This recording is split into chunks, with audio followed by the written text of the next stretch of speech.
I was really fortunate to go to work at Sequoia Kings Canyon, which is the birthplace of prescribed fire in the western U.S. It goes back into actually probably into the early 60s when they weren't telling anybody they were doing it, but I think the official year is 68.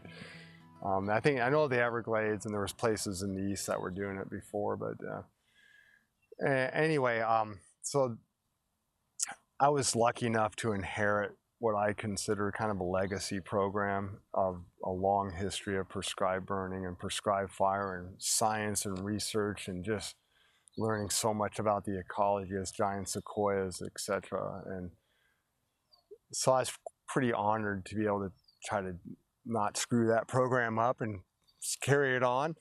And I think we had some pretty good success when I was there. A lot of that success was built on the foundation of the people that came before me.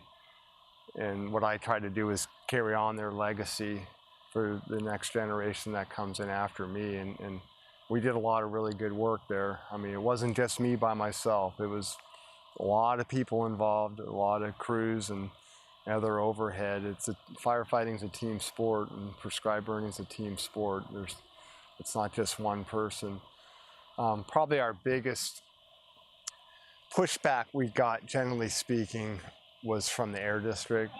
And the reason being is that we live in the Southern Sierra, is one of the most polluted air basins in the nation. So it wasn't like there was pristine air conditions and they wouldn't let us burn. No, there was terrible air conditions and they were trying to manage the pollutants.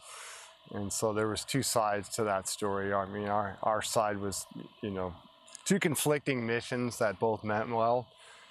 So it came to a head in '04 where we were issued a citation and for prescribed burning against their wishes, and I was pretty intimately involved. I wasn't the burn boss, but I was the prescribed fire manager, and was working with the line officer where he made the decision based on really my recommendation, because we had to get this burn done before the 4th of July. There's a lot of factors, and it was a pretty contentious relationship with the Air District.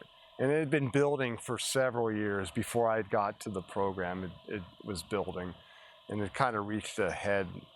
In '03, it kind of reached a head when we were managing a lot of natural fires, and our neighbors, the Sequoia Forest, came online to manage fire that year, so they were doing it. And we were working with them. We were starting to share fires, It was pretty cool. But, there was some pretty broad regional smoke impacts in '03 that year in the Southern Sierra. So in '04, I think they were trying to regain some control, so they were being really tight with prescribed burn windows and a little bit arbitrary from our perspective. So that led to a kind of a confrontation where we ended up defying them and burned, and knowing that we were probably going to get a citation, and we did. And it cost the park $50,000, so it wasn't like or 25. I can't remember if they paid 50 or. They paid, the original fine was 50, they paid 20, they negotiated down to $25,000. So fortunately it didn't come out of my wallet, but still, it's not, there was a lot of bad feelings.